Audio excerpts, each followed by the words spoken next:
Not such great news for the Cleveland Browns and star running back Quinshon Judkins, who was on his way to having a 1,000-yard season. He was absolutely on fire to start out the season, but he was behind a awful offensive line, and he suffered a season-ending injury that did not look good, and the updates on his recovery are not good. We have to get into it. Welcome to Keep the Vision. Make sure you like, comment, subscribe, share the channel, hit that bell notification, and hype the video. Let's get right into things. We have to take a look at this article here, man, and this one hurt. This one hurt. It hurts to hear this one. Here it says, Browns running back Quinshon Judkins concerning injury update. The Cleveland Browns offense needs a lot of help, including running back Quinshon Judkins returning from a gruesome injury. The Cleveland Browns did pretty well in their 2025 rookie class. In fact, it might have saved GM Andrew Berry's job. Head coach Kevin Stefanski wasn't so lucky after losing 26 games the past two seasons. Berry shocked everyone when he drafted not one, but two quarterbacks in the 2025 NFL draft, keeping the theme of Cleveland's draft. He also selected two running backs. Now, this is what we have to get to. I want to get right to the Quinshon Judkins part for you guys. Here it says, Judkins was having an exceptional season, although he had only eclipsed the 100-yard milestone just once with 110 yards gained in the 21-17 loss to Minnesota. He dislocated his ankle and suffered a fractured fibula in the Week 16 loss to the Buffalo Bills. The injuries ended his season. Here it says, it was reported on December 23rd that Judkins underwent successful surgery to repair the fractured fibula and ankle dislocation. Next up was rehab. The recovery time of this type of injury was expected to be 4 to 6 months. That timeline would be June. The video of his injury looked really bad even after successful surgery. A prognosis for his return is always up to the doctor who treated Judkins. June is not that far off, but now there are reports of seeing Judkins still in a walking boot. On a recent episode of the Tony Rizzo show host Riz stated that an anonymous source recently spotted Q still in a heavy walking boot. Okay, which is a bit concerning with his healing timeline. Judkins should be transitioning to his rehab, going into light mobility. With him not only in a boot, but a heavy walking boot, this leans more so that the ankle stability just isn't what it needs to be. Running backs require the ability to cut and plant their foot ankle to adjust and fly into another gear.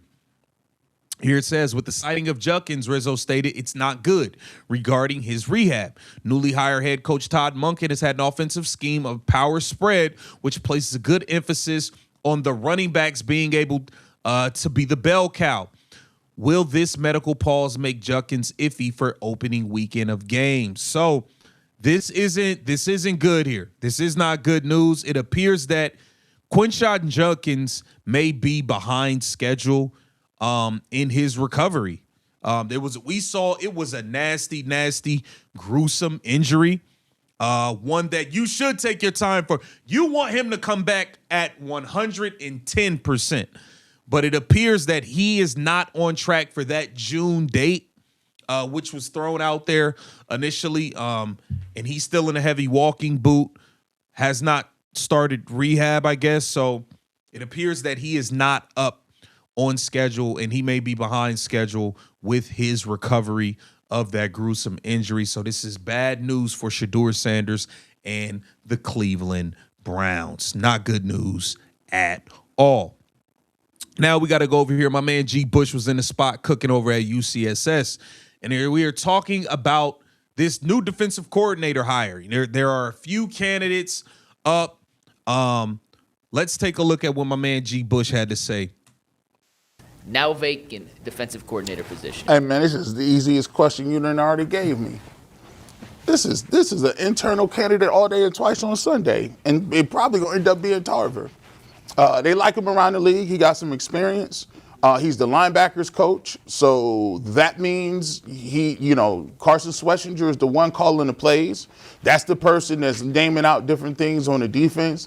And the smartest thing Todd Monken did, And shout out to him because I don't know if they came up with this behind closed doors, but he was like, look, man, hey, Jim Schwartz, I didn't come here to coach with Jim Schwartz. I came here because Myles Garrett is out there. When I'm an offensive coordinator and I need to get people together, I got to chip Myles Garrett. And the best thing that he did was he put everybody at ease. I feel like everybody walking around doing interviews now at ease because he said something and I was like, man, that was very smart. He said, oh, no, we're not changing the defense. I've already asked for years. Why don't you just simply copy and paste what somebody was doing and just run it? So, hey, bring me back to linebackers coach. Bring me to safeties coach. If any of the defensive players was upset that Jim Schwartz is not going to be here, he put that to bed by saying, I know that's your guy, that's your man. But let me just tell you something. You got 35 sacks or how many sacks you got because you're Myles Garrett and you nice. Denzel Ward, you are a perennial Pro Bowler because you can cover people.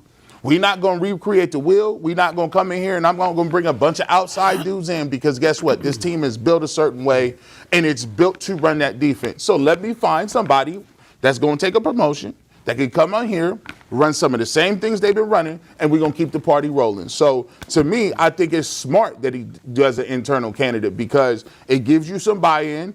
Myles Garrett is not putting no memes up that, sitting outside of the Popeyes.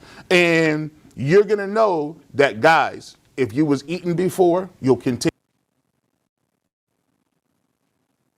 Yeah. Continue to eat.